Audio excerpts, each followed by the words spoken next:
అందరికీ నమస్తే. నేను మీ మాధవరావు దుగ్గిరాల. మన యూట్యూబ్ ఛానల్. అందరూ ఎలా ఉన్నారు? అందరూ బాగుండాలని మనస్ఫూర్తిగా కోరుకుంటున్నా. అందరికీ గుడ్ మార్నింగ్. అందరూ బాగుండాలి, అందులో నేను ఉండాలి. ఫ్రెండ్స్, ఇక్కడ మా తోటలో ఒకటి సింగిల్గా ఉన్నది సీతాఫల చెట్టు. ఇక్కడైతే అదంతా వ్యవసాయం పెట్టేటోళ్ళం. ఎప్పుడు ఈ సంవత్సరం పెడతలేరు, అమావాస్య ఏదో కడతామంటారు సార్ వాళ్ళు. అయితే ఇక్కడ ఒక చెట్టు ఉన్నది. అయితే మనం వరి పంట పట్టలేం కాబట్టి నీళ్లు లేక కాయలు చిన్నగా అయింది. ఇప్పుడు దొడ్డిగా కాస్తాయి, పెద్దగా కాయలు పలుకుతున్నాయి ఆల్రెడీ. ఈ పిట్టలు కూడా తినేస్తున్నాయి, చెడమడ తినేసి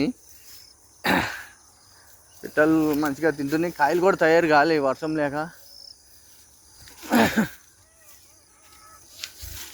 మాధవరావు దుగ్గిరాల మన యూట్యూబ్ ఛానల్ సబ్స్క్రైబ్ చేయర్రి, లైక్ చేయర్రి, షేర్ చేయర్రి. నెక్స్ట్ వీడియోలో మళ్ళీ కలుద్దాం. కాయ కూడా ముగ్గింది, పలికింది బాగా, ఇంకా ఉన్నాయి.